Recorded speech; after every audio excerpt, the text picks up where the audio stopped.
Tratado del Purgatorio. Séanse Catalina de Génova 1447 a 1510. Cap 1. Almas ajenas a todo, absortas en el amor de Dios. Las almas que están en el purgatorio, según me parece entender, no pueden tener otra elección que estar en aquel lugar, y esto es por la ordenación de Dios, que ha hecho esto justamente. Ellas, reflexionando sobre sí mismas, no pueden decir, yo, cometiendo tales y tales pecados, he merecido estar aquí. Ni pueden decir, no quisiera yo haberlos cometido, pues ahora estaría en el paraíso. Y tampoco pueden decirse, aquellas salen del purgatorio antes que yo, o bien, yo saldré antes que aquel. Y es que no pueden tener memoria alguna, en bien o en mal, ni de sí ni de otros, sino que, por el contrario, tienen un contento tan grande de estar cumpliendo la ordenación de Dios, y de que Él obre en ellas todo lo que quiera y como quiera, que no pueden pensar nada de sus cosas. Lo único que ven es la operación de la bondad divina, que tiene tanta misericordia del hombre para conducirlo hacia sí. Y nada reparan en sí mismas, ni de penas ni de bienes. Si en ello pudieran fijarse, no estarían viviendo en la pura caridad. Por lo demás, tampoco pueden ver a sus compañeras que allí penan por sus propios pecados. Están lejos de ocuparse en esos pensamientos. Eso sería una imperfección activa, que no puede darse en aquel lugar, donde los pecados actuales no son ya posibles. La causa del purgatorio que sufren la conocieron de una sola vez, al partir de esta vida. Y después ya no piensan más en ella, pues otra cosa sería un apego de propiedad desordenada. Estas almas, viviendo en la caridad, y no pudiendo desviarse de ella con defectos actuales, ya no pueden querer ni desear otra cosa que el puro querer de la caridad. Estando en aquel fuego purgativo, están en la ordenación divina, que es la pura caridad, y ya no pueden desviarse de ella en nada, pues ya no pueden actualmente ni pecar ni merecer. Cap 12. Contentas de adelantar en la purificación. No creo que sea posible encontrar un contento comparable al de un alma del purgatorio, como no sea el que tienen los santos en el paraíso. Y este contentamiento crece cada día por el influjo de Dios en ellas, es decir, aumentando más y más a medida que se van consumiendo los impedimentos que se oponen a ese influjo.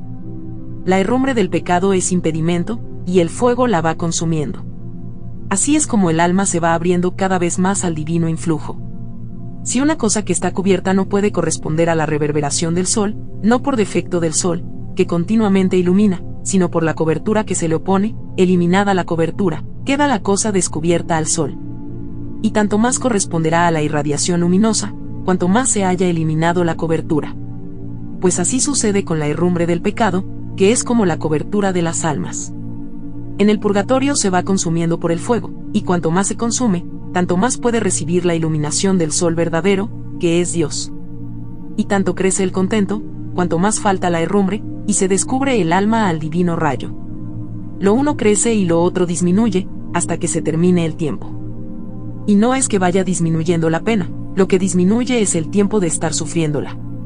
Y por lo que se refiere a la voluntad de esta alma, jamás ella podrá decir que aquellas penas son penas, hasta tal punto está conforme con la ordenación de Dios, con la cual esa voluntad se une en pura caridad. Cap 3. Son penas indecibles. A pesar de lo dicho, sufren estas almas unas penas tan extremas, que no hay lengua capaz de expresarlas, ni entendimiento alguno las puede comprender mínimamente, a no ser que Dios lo mostrase por una gracia especial. Yo creo que a mí la gracia de Dios me lo ha mostrado, aunque después no sea capaz de expresarlo. Y esta visión que me mostró el Señor nunca más se ha apartado de mi mente. Trataré de explicarlo como pueda, y me entenderán aquellos a quienes el Señor se lo dé a entender. Cap 4. Penas causadas por los pecados. El fundamento de todas las penas es el pecado, sea el original o los actuales. Dios ha creado el alma pura, simple, limpia de toda mancha de pecado, con un cierto instinto que le lleva a buscar en él la felicidad. Pero el pecado original la aleja de esa inclinación, y más aún cuando se le añaden los pecados actuales. Y cuanto más se desvía así de Dios, se va haciendo más maligna, y menos se le comunica a Dios. Cap 5. Son penas de amor.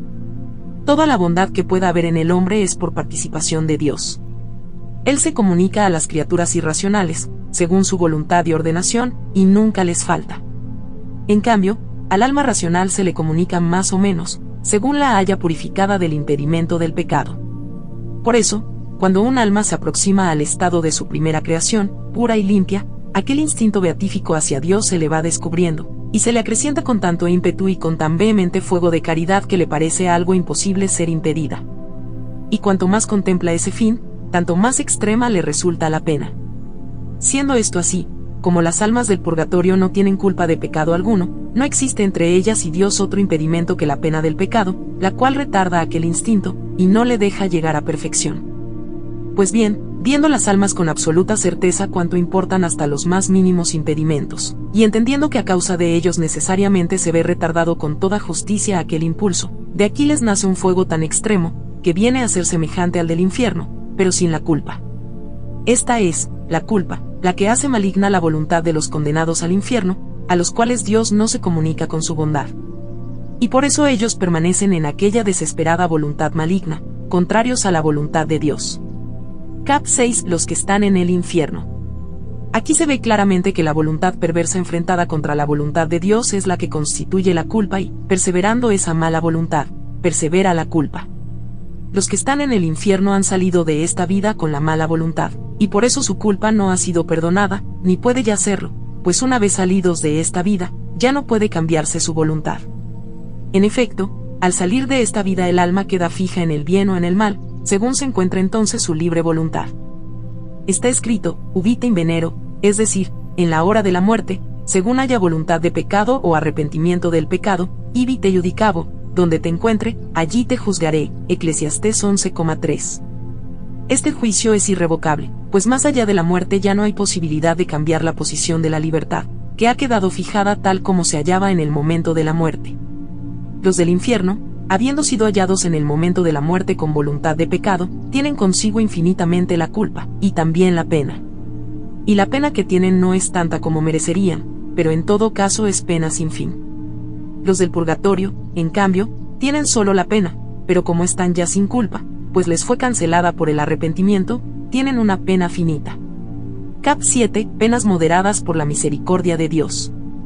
La pena de los condenados no es ya infinita en la cantidad, ya que la dulce bondad de Dios hace llegar el rayo de su misericordia hasta el infierno. Es cierto que el hombre, muerto en pecado mortal, merece pena infinita, y padecerla en tiempo infinito. Pero la misericordia de Dios ha hecho que solo sea infinito el tiempo de la pena, y ha limitado la pena en la cantidad. Podría sin duda haberles aplicado una pena mayor que aquella que les ha dado. Oh, qué peligroso es el pecado hecho con malicia. El hombre difícilmente se arrepiente de él, y no arrepintiéndose de él, permanece en la culpa. Y persevera el hombre en la culpa en tanto persiste en la voluntad del pecado cometido o de cometerlo. Cap 8. Conformidad en el purgatorio con la voluntad de Dios. En cambio, las almas del purgatorio tienen su voluntad totalmente conforme con la voluntad de Dios. Por eso Dios, a esa voluntad conforme, corresponde con su bondad, y ellas permanecen contentas, en cuanto a la voluntad, ya que es purificada del pecado original y actual. Y en cuanto a la culpa, permanecen tan puras como cuando Dios las creó, ya que han salido de esta vida arrepentidas de todos los pecados cometidos, y con voluntad de nunca más cometerlos. Con este arrepentimiento, Dios perdona inmediatamente la culpa, y así no les queda sino la herrumbre y la deformidad del pecado, las cuales se purifican después en el fuego con la pena. Y así, purificadas de toda culpa y unidas a Dios por la voluntad, estas almas ven a Dios claramente, según el grado en que Él se les manifiesta, y ven también cuánto importa gozar de Dios, y entienden que las almas han sido creadas para este fin. Esta conformidad atrae el alma hacia Dios por instinto natural con tal fuerza, que no pueden expresarse razones, ni figuras o ejemplos que sean suficientes para decirlo, tal como la mente siente en efecto y comprende por sentimiento interior. No obstante, yo intentaré con un ejemplo expresar algo de lo que mi mente entiende. Cap 9. Y el ejemplo del pan único. Imaginemos que en todo el mundo no hubiera sino un solo pan, supongamos que con él hubiese de quitarse el hambre a todos los hombres, y que éstos, solamente con verlo, quedaran saciados. Pues bien, teniendo el hombre por naturaleza, cuando está sano, instinto de comer, si no comiese, y no pudiese enfermar ni morir, tendría cada vez más hambre, pues el instinto de comer nunca se le quita. Y si supiera entonces que solo aquel pan puede saciarle, al no tenerlo, no podría quitársele el hambre. Y esto es el infierno que sienten los que tienen hambre, ya que cuanto más se acercan a este pan sin poder verlo, tanto más se les enciende el deseo natural, pues éste, por instinto, se dirige a este pan en el que consiste todo su contentamiento. Y si estuviese cierto de no ver más ese pan, en eso consistiría el infierno que tienen todas las almas condenadas, privadas de toda esperanza de nunca jamás ver ese pan, que es el verdadero Dios Salvador. Las almas del purgatorio, en cambio, padecen esa hambre, porque no ven el pan que podría saciarles, pero tienen la esperanza de verlo y de saciarse de él completamente, y así padecen tanta pena cuanto de ese pan no pueden saciarse. Cap 10. El alma que se va al infierno. Otra cosa que veo claramente es que así como el espíritu limpio y puro no encuentra otro lugar sino Dios para su reposo, pues para ello ha sido creado, del mismo modo el alma en pecado no tiene para sí otro lugar que el infierno, que Dios le ha asignado como su lugar propio. Por eso, en el instante en que el espíritu se separa de Dios, el alma va a su lugar correspondiente, sin otra guía que la que tiene la naturaleza del pecado. Y esto sucede cuando el alma sale del cuerpo en pecado mortal. Y si el alma en aquel momento no encontrara aquella ordenación que procede de la justicia de Dios, sufriría un infierno mayor de lo que el infierno es, por hallarse fuera de aquella ordenación que participa de la misericordia divina, que no da al alma tanta pena como merece. Y por eso, no hallando lugar más conveniente, ni de menores males para ella, se arrojaría allí dentro, como a su lugar propio. Cap 11. Y el alma que se va al purgatorio. Así sucede por lo que se refiere al purgatorio. El alma separada del cuerpo, cuando no se halla en aquella pureza en la que fue creada, viéndose con tal impedimento, que no puede quitarse sino por medio del purgatorio, al punto se arroja en él, y con toda voluntad. Y si no encontrase tal ordenación capaz de quitarle ese impedimento, en aquel instante se le formaría un infierno peor de lo que es el purgatorio, viendo ella que no podía unirse, por aquel impedimento, a Dios, su fin. Este fin le importa tanto que, en comparación de él, el purgatorio le parece nada, aunque ya se ha dicho que se parece al infierno. Cap 12. Del alma que se va al cielo. Y todavía he de decir que, según veo, el paraíso no tiene por parte de Dios ninguna puerta, sino que allí entra quien allí quiere entrar, porque Dios es todo misericordia, y se vuelve a nosotros con los brazos abiertos para recibirnos en su gloria. Y veo también perfectamente que aquella divina esencia es de tal pureza y claridad o mucho más de lo que el hombre pueda imaginar que el alma que en sí tuviera una imperfección que fuera como una mota de polvo, se arrojaría al punto en 1000 infiernos, antes que encontrarse ante la presencia divina con aquella mancha mínima. Y entendiendo que el purgatorio está precisamente dispuesto para quitar esa mancha, allí se arrojaría, como ya he dicho, pareciéndole hallar una gran misericordia, capaz de quitarle ese impedimento. Cap 13. Importancia del purgatorio. La importancia que tiene el purgatorio es algo que ni lengua humana puede expresar, ni la mente comprender. Yo veo en él tanta pena como en el infierno. Y veo, sin embargo, que el alma que se sintiese con tal mancha, lo recibiría como una misericordia, como ya he dicho, no teniéndolo en nada, en comparación de aquella mancha que le impide unirse a su amor. Me parece ver que la pena de las almas del purgatorio consiste más en que ven en sí algo que desagrada a Dios, y que lo han hecho voluntariamente, contra tanta bondad de Dios, que en cualesquiera otras penas que allí puedan encontrarse. Y digo esto porque, estando ellas en gracia, ven la verdadera importancia del impedimento que no les deja acercarse a Dios. Cap 14. Conocimientos inexpresables. Y así me ratifico en esto que he podido comprender incluso en esta vida, la cual me parece de tanta pobreza que toda visión de aquí abajo, toda palabra, todo sentimiento, toda imaginación, toda justicia, toda verdad, me parece más mentira que verdad. Y de cuanto he logrado decir me quedo yo más confusa que satisfecha. Si no me expreso en términos mejores, es porque no los encuentro. Todo lo que aquí se ha dicho, en comparación de lo que capta la mente, es nada. Yo veo una conformidad tan grande de Dios con el alma, que, cuando Él la ve en aquella pureza en que la creó, le da en cierto modo atractivo un amor fogoso, que es suficiente para aniquilarla, aunque sea inmortal. Y esto hace que el alma de tal manera se transforme en Dios, que no parece sino que sea Dios. Él continuamente la va atrayendo y encendiendo en su fuego, y no la deja ya nunca, hasta que la haya conducido a aquel su primigenio ser, es decir, a aquella perfecta pureza en la que fue creada. Cap 15. Del tormento de un amor retardado. Cuando el alma, por visión interior, se ve así atraída por Dios con tanto fuego de amor, que redunda en su mente, se siente toda derretir en el calor de aquel amor fogoso de su dulce Dios. Y ve que Dios, solamente por puro amor, nunca deja de atraerla y llevarla a su total perfección. Cuando el alma ve esto, mostrándoselo Dios con su luz, cuando encuentra en sí misma aquel impedimento que no le deja seguir aquella atracción, aquella mirada unitiva que Dios le ha dirigido para atraerla y cuando, con aquella luz que le hace ver lo que importa, se ve retardada para poder seguir la fuerza atractiva de aquella mirada unitiva, se genera en ella la pena que sufren los que están en el purgatorio. Y no es que hagan consideración de su pena, aunque en realidad sea grandísima, sino que estiman sobre todo la oposición que en sí encuentran contra la voluntad de Dios, al que ven claramente encendido de un extremado y puro amor hacia ellos. Él las atrae tan fuertemente con aquella su mirada unitiva, como si no tuviera otra cosa que hacer sino esto. Por eso el alma que esto ve, si hallase otro purgatorio mayor que el purgatorio, para poder quitarse más pronto aquel impedimento, allí se lanzaría dentro, por el ímpetu de aquel amor que hace conformes a Dios y al alma. Cap 16. Amor divino que purifica y aniquila. Y veo más todavía. Veo proceder de aquel amor divino hacia el alma ciertos rayos y fulguraciones ígneas, tan penetrantes y tan fuertes, que parecieran ser capaces de aniquilar no solo el cuerpo, sino también el alma, si esto fuera posible. Dos operaciones realizan estos tales rayos en el alma: primero la purifican, y segundo la aniquilan. Sucede en esto como con el oro que, cuanto más lo funden, de mejor calidad resulta. Y tanto podría ser fundido, que llegara a verse aniquilado en toda su perfección. Este es el efecto del fuego en las cosas materiales. El alma, en cambio, no puede ser aniquilada en Dios, pero sí en ella misma, y cuanto más sea purificada, tanto más viene a ser aniquilada en sí misma, mientras que permanece en Dios como alma purificada.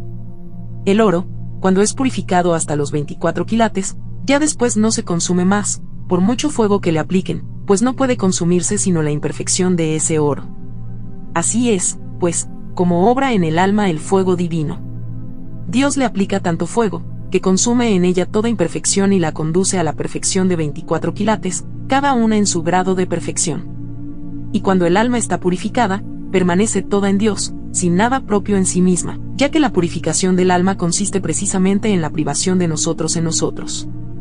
Nuestro ser está ya en Dios, el cual, cuando ha conducido a sí mismo el alma de este modo purificada, la deja impasible, pues no queda ya en ella nada por consumir.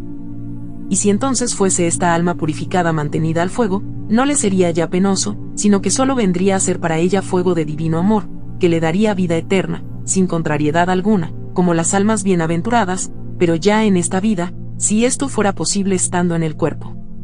Aunque no creo que nunca Dios tenga en la tierra almas que estén así, como no sea para realizar alguna gran obra divina. Cap 17. Purificación pasiva última, obra de Dios. El alma ha sido creada con toda la perfección de que ella era capaz, viviendo según la ordenación de Dios, sin contaminarse de mancha alguna de pecado. Pero una vez que se ha contaminado por el pecado original, y después por los pecados actuales, pierde sus dones y la gracia, queda muerta, y no puede ser resucitada sino por Dios. Ya resucitada por el bautismo, queda en ella la mala inclinación, que la inclina y conduce, si ella no se resiste, al pecado actual, y vuelve así a morir. Dios vuelve a resucitarla con otra gracia especial, pero queda tan ensuciada y convertida hacia sí misma, que para volverla a su primer estado, a aquel en el que Dios la creó, serán precisas todas estas operaciones divinas, sin las que el alma nunca podría volver a la perfección del estado primero, en el que Dios la creó. Y cuando esta alma se halla en trance de recuperar su primer estado, es tal la inflamación de su deseo para transformarse en Dios, que ese es su purgatorio. Y no es que ella vea el purgatorio como purgatorio, sino que aquella inclinación encendida e impedida es lo que resulta para ella purgatorio. Este último estado del amor es el que hace esta obra sin el hombre, porque se encuentran en el alma tantas imperfecciones ocultas, que si el hombre las viese, se hundiría en la desesperación. Pero este último estado del amor las va consumiendo todas, y Dios le muestra esta su operación divina, la cual es la que causa en ella aquel fuego de amor que le va consumiendo todas aquellas imperfecciones que deben ser eliminadas. Cap 18. Y imperfección congénita de todo lo humano. Aquello que el hombre juzga como perfección, ante Dios es deficiencia. En efecto, todas aquellas cosas que el hombre realiza, según como él las ve, las siente, las entiende y las quiere, incluso aquellas que tienen apariencia de perfección, todas ellas están manchadas. Para que esas obras sean completamente perfectas, es necesario que dichas operaciones sean realizadas en nosotros y que la operación divina sea en Dios y en el hombre. Y estas tales operaciones son aquellas que Dios, Él solo, hace en esa última operación del amor puro y limpio. Y son estas obras para el alma tan penetrantes e inflamadas que el cuerpo, que está con ella, parece que está enrabiado, como si estuviese puesto en un gran fuego, que no le dejase nunca estar tranquilo, hasta la muerte. Cap 19. A la vez, gran gozo y gran dolor. Verdad es que el amor de Dios, que redunda en el alma, según entiendo, le da un gozo tan grande que no se puede expresar. Pero este contentamiento, al menos a las almas que están en el purgatorio, no les quita su parte de pena. Y es aquel amor, que está como retardado, el que causa esa pena, una pena que es tanto más cruel cuanto es más perfecto el amor de que Dios la hace capaz. Así pues, gozan las almas del purgatorio de un contento grandísimo, y sufren al mismo tiempo una grandísima pena. Y una cosa no impide la otra. Cap 20. Hasta el último céntimo. Si las almas del purgatorio pudieran purificarse por la sola contrición, en un instante pagarían la totalidad de su deuda. En efecto, el ímpetu de su contrición es grande, por la clara luz que les hace ver la importancia de aquel impedimento. Pero este ha de ser pagado íntegramente, y Dios no lo condona ni en una mínima parte, pues así viene exigido por su justicia. Cap 21. Olvidadas de sí, abandonadas en Dios. Por parte del alma, ésta no tiene ya elección propia, y ya no alcanza a ver sino lo que Dios quiere. Y no quiere tampoco ver más, sino lo que así está establecido. Y esas almas, si los que están en el mundo ofrecen alguna limosna para que disminuya el tiempo de su prueba, no están en condiciones de volverse hacia ellas con afecto, sino que dejan en todo hacer a Dios, el cual responde como quiere. Si pudieran volverse, esto sería un apego desordenado, que les quitaría del querer divino, lo que para ellas sería un infierno. Están, pues, las almas del purgatorio completamente abandonadas a todo lo que Dios les dé, sea de gozo o de pena. Y ya nunca más pueden volverse hacia sí mismas, tan profundamente están las almas transformadas en la voluntad de Dios, y lo que ésta disponga eso es lo que les contenta. Cap 22. Toda la pena que sea precisa. Y si fuera presentada ante Dios un alma que aún tuviera una hora por purgar, se le infligiría con ello un gran daño, todavía más cruel que el purgatorio, pues no podría soportar aquella suprema justicia y suma bondad. Y además sería algo inconveniente por parte de Dios. Esta pena intolerable afligiría al alma cuando viese que la satisfacción suya ofrecida a Dios no era plena, aunque solo le faltara un abrir y cerrar de ojos de purgación.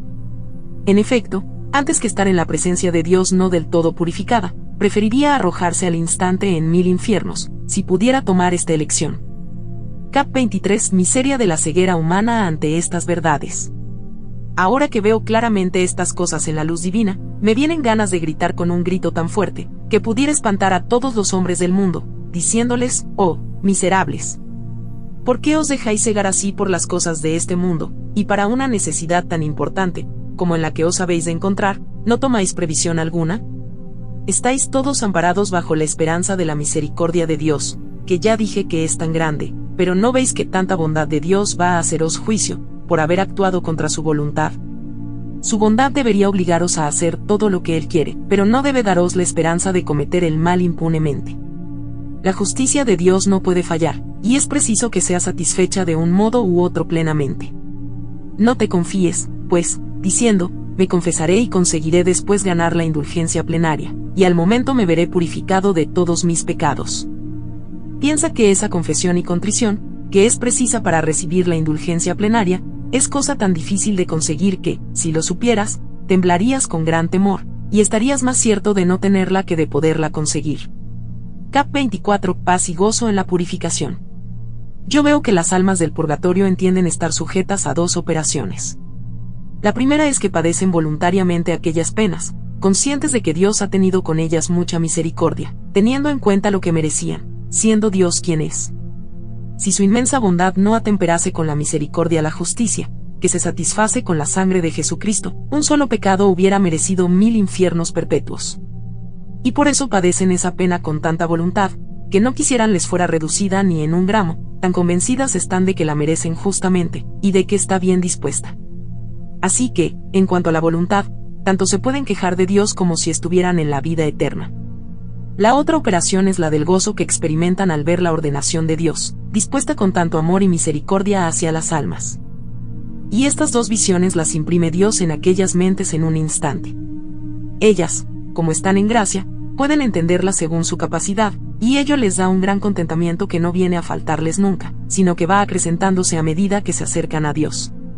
Y estas visiones no las tienen las almas en sí mismas, ni por sus propias fuerzas, sino que las ven en Dios, en el cual tienen su atención mucho más fija que en las penas que están padeciendo, y de las que no hacen mayor caso.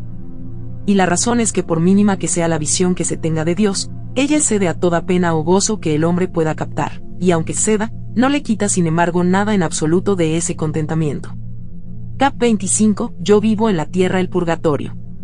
Esta forma purificativa que veo en las almas del purgatorio, es la misma que estoy sintiendo yo en mi mente, sobre todo desde hace 2 años, y cada día la siento, y cada vez más claramente.